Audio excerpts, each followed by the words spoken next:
մենք հասանելիության սահմանափակում չունենք, որովհետև այդ բաները, այս նույն թեմաները, ասենք ես ուղիղ նամակներով ստանում եմ, վերահասցեագրում եմ փոխվարչապետերին, կառավարության անդամներին, բայց նրբությունն այնա, որ երբեմն տեքստը կարդալիս հարցի ամբողջ էությունը չի բացահայտվում, եւ երբ որ քննարկում է տեղի ունենում, ակտիվ հարցուպատասխան է տեղի ունենում, բանավեճ է տեղի ունենում իրական ժամանակում, շատ նրբություններ, որ այդ տողերի արանքում կան եւ նկատելի չեն, դրանք բացահայտվում են եւ հենց տեղում լուծումներ են ստանում, որովհետեւ շատ դեպքերում մենք հարցերի տողատակերը լավ չենք զգում եւ գործարար համայնքը մեր պատասխանների տողատակերը լավ չի զգում։ Եվ այս ֆորմատը շատ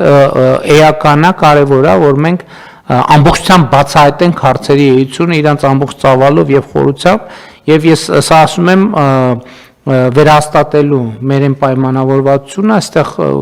զգացողության հարցել է, տարին 1 կամ 2 անգամ մենք անպայման այս ձևաչափով աշխատանքները կշարունակենք, որովհետեւ ակնհայտ է, որ դա մեր տնտեսական ակտիվությանը եւ տնտեսական աճին նպաստող ֆորմատ է եւ ելի եմ ասում մեր նպատակադրումը հենց դա է եղել, որովհետեւ իմաստ չունի, այս պահին մենք երևի անգիր թվերը չենք կարող հիշել, բայց եթե մենք նայենք 2018 թվականից տարբեր ծրագրերով բիզնեսներին ինչ աջակցություններ են ցույց տվել, տասնյակ միլիարդների մասին է խոսքը, որովհետեւ իմաստ չունի այդքան աջակցություն մի ձեռքով ցույց տալ եւ մյուս ձեռքով թույլ չտալ, որ այդ աջակցությունը լիարժեք իրականացվի, բայց մենք երբեք չենք նահանջելու այս սկզբունքից, ոչ մի լումա պակաս, ոչ մի լումա ավել, եւ սա պետք է լինի գործարար համայնքի հետ մեր հարաբերությունների հիմնական առանցքը, եւ ելի ուզում եմ ասել, որ նույնիսկ գործարար ընկերությունները այդ գումարները էլի մի գրպանից հանում են դնում են մյուս գրպանը, որովհետև եթե այսքան ճանապարհ չկառուցվեր, այդ ընկերությունները չեն կարող բնականon աշխատել։ Հիմա մենք ճիշտ է ինչ էլ ասում ենք, առողջության համընդհանուր ապահովագրությունը բժշկական ոլորտը հիմա մենք այսօր նախորդող շրջանում էլ իհարկե 18 թվից ավելացնելով պետպատվերի շրջանակները մենք այսօր առողջապահությունը Հայաստանի Հանրապետությունում դարձնում ենք ինդուստրիա առողջապահությունը Հայաստանի Հանրապետությունում դառնում է այսինքն ավելի եկամտաբեր բիզնես է դառնում եւ ինչպես եւ կանխատեսում էինք մեծ ներդրումներ են այսօր Արդեն բժշկական ռոբոտներ են ներկրվում Հայաստանի Հանրապետություն։ Ինչի շնորհիվ, որովհետև համայնքը տեսնում է, որ կառավարությունը մեծ ներդրումներ է անում եւ ընդ որում այդ ներդրումները ոչ թե մեկ անգամյա են, դրանք համակարգված ռազմավարական ներդրումներ են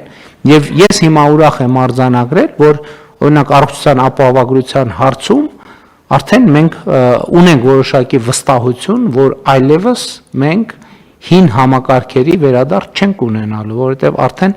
մենք այսօր մարզային այցելություններից էլ զգում ենք, որ չենք զգում, տեսնում ենք, որ համակարգը սկսել է ապրել։ Էլի եմ ասում, դա չի նշանակում, որ անթերի է համակարգը։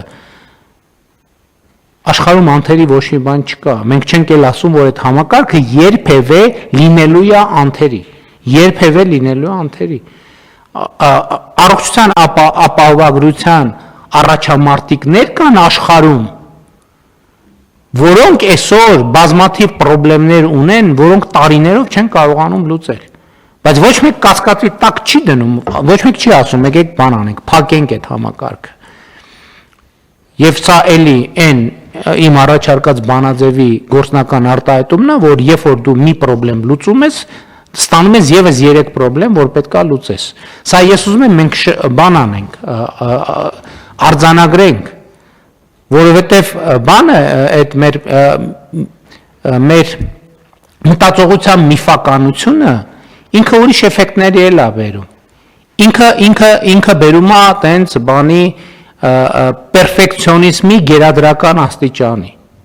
որ մենք անընդհատ փորձում ենք փնտրել եւ գտնել եւ կառուցել իդեալներ, ինչը մեզ թույլ չի տալիս առաջ գնալ, որովհետև չկա իդեալական ոչ մի բան չկա։ Աշխարհի բացարձակապես ոչ մի երկրում ոչ մի իդեալական բան չկա։ Չկա աշխարհում այդպիսի երկիր, որտեղ բոլոր խնդիրները լուծված են։ Ինչու, որովհետև երբ որ բոլոր խնդիրները լուծվում են, դու ստանում ես տասնյակ, հարյուրավոր նոր խնդիրներ, որոնք պետքա լուծես։ Հետևաբար մեզ պետքա այդ իդեալականության ընկալումից նահանջել էականորեն, որովհետև կյանքը ինքը իդեալական չի։ Երբ որ մենք գնում ենք իդեալականացման տրամաբանության հետևից, մենք կյանքի ռելսերից դուրս ենք թռնում։ Եվ սկսում ենք ապրել ինչ-որ միֆերով, տենց բաներով, էմոցիաներով, տենց բանը, փչած փուչիկների մեջ, եւ այլն եւ այդպես շարունակ։ Կյանքը իդեալական չի եւ դրանով իդեալական է։ Իդեալականությունը հենց անկատարության մեջ է։ Եվ մենք պետք է գնանք, չի լինելու մեր երկրում մի վիճակ, որ մեր երկիրը լինի անթերի, մեր երկրի մեջ ինչ-որ բան լինի անթերի, որովհետև մարդկության ողջ պատմության ընթացքում, քաղաքակրթության ողջ պատմության ընթացքում, պատմության մեջ չի եղել այդպիսի մի ժամանակահատված, որտեղ աշխարհի որևէ մի հատվածում որևէ մի բան լինի անթերի։ Այդպեսին եղել են միայն միֆերը, առասպելները։ Եվ հետևաբար սա շատ կարևոր է։ Եվ այս աշխատանքը, որ մենք անընդհատ պետք է շարունակենք, տեսեք դուք ինքներդ ասացիք, որ այս լուծումը անթերի չի, որովհետև ընկերություն կա, տարեկան ենթադրենք 5 միլիարդ հարկ ամուծում, ասում է դա հիմի դուք իբր լավություն եք անում, հիմա էլ 10 միլիոնը դարձրել է 30 միլիոն, անթերի չի։ Առաջ ինչ էս խնդրեմը չկար,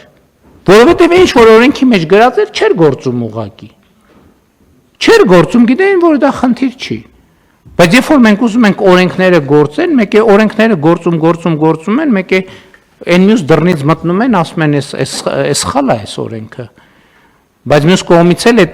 դա դարձնել իդեալական, որ ամբողջությամբ իդեալական գործի, այդքան էլ հեշտ չի կամ իրատեսական չի, բայց դա չի նշանակում, որ մենք չպետք է շարունակենք դրա վրա աշխատել։ Համեցեք, պարոն Պապ։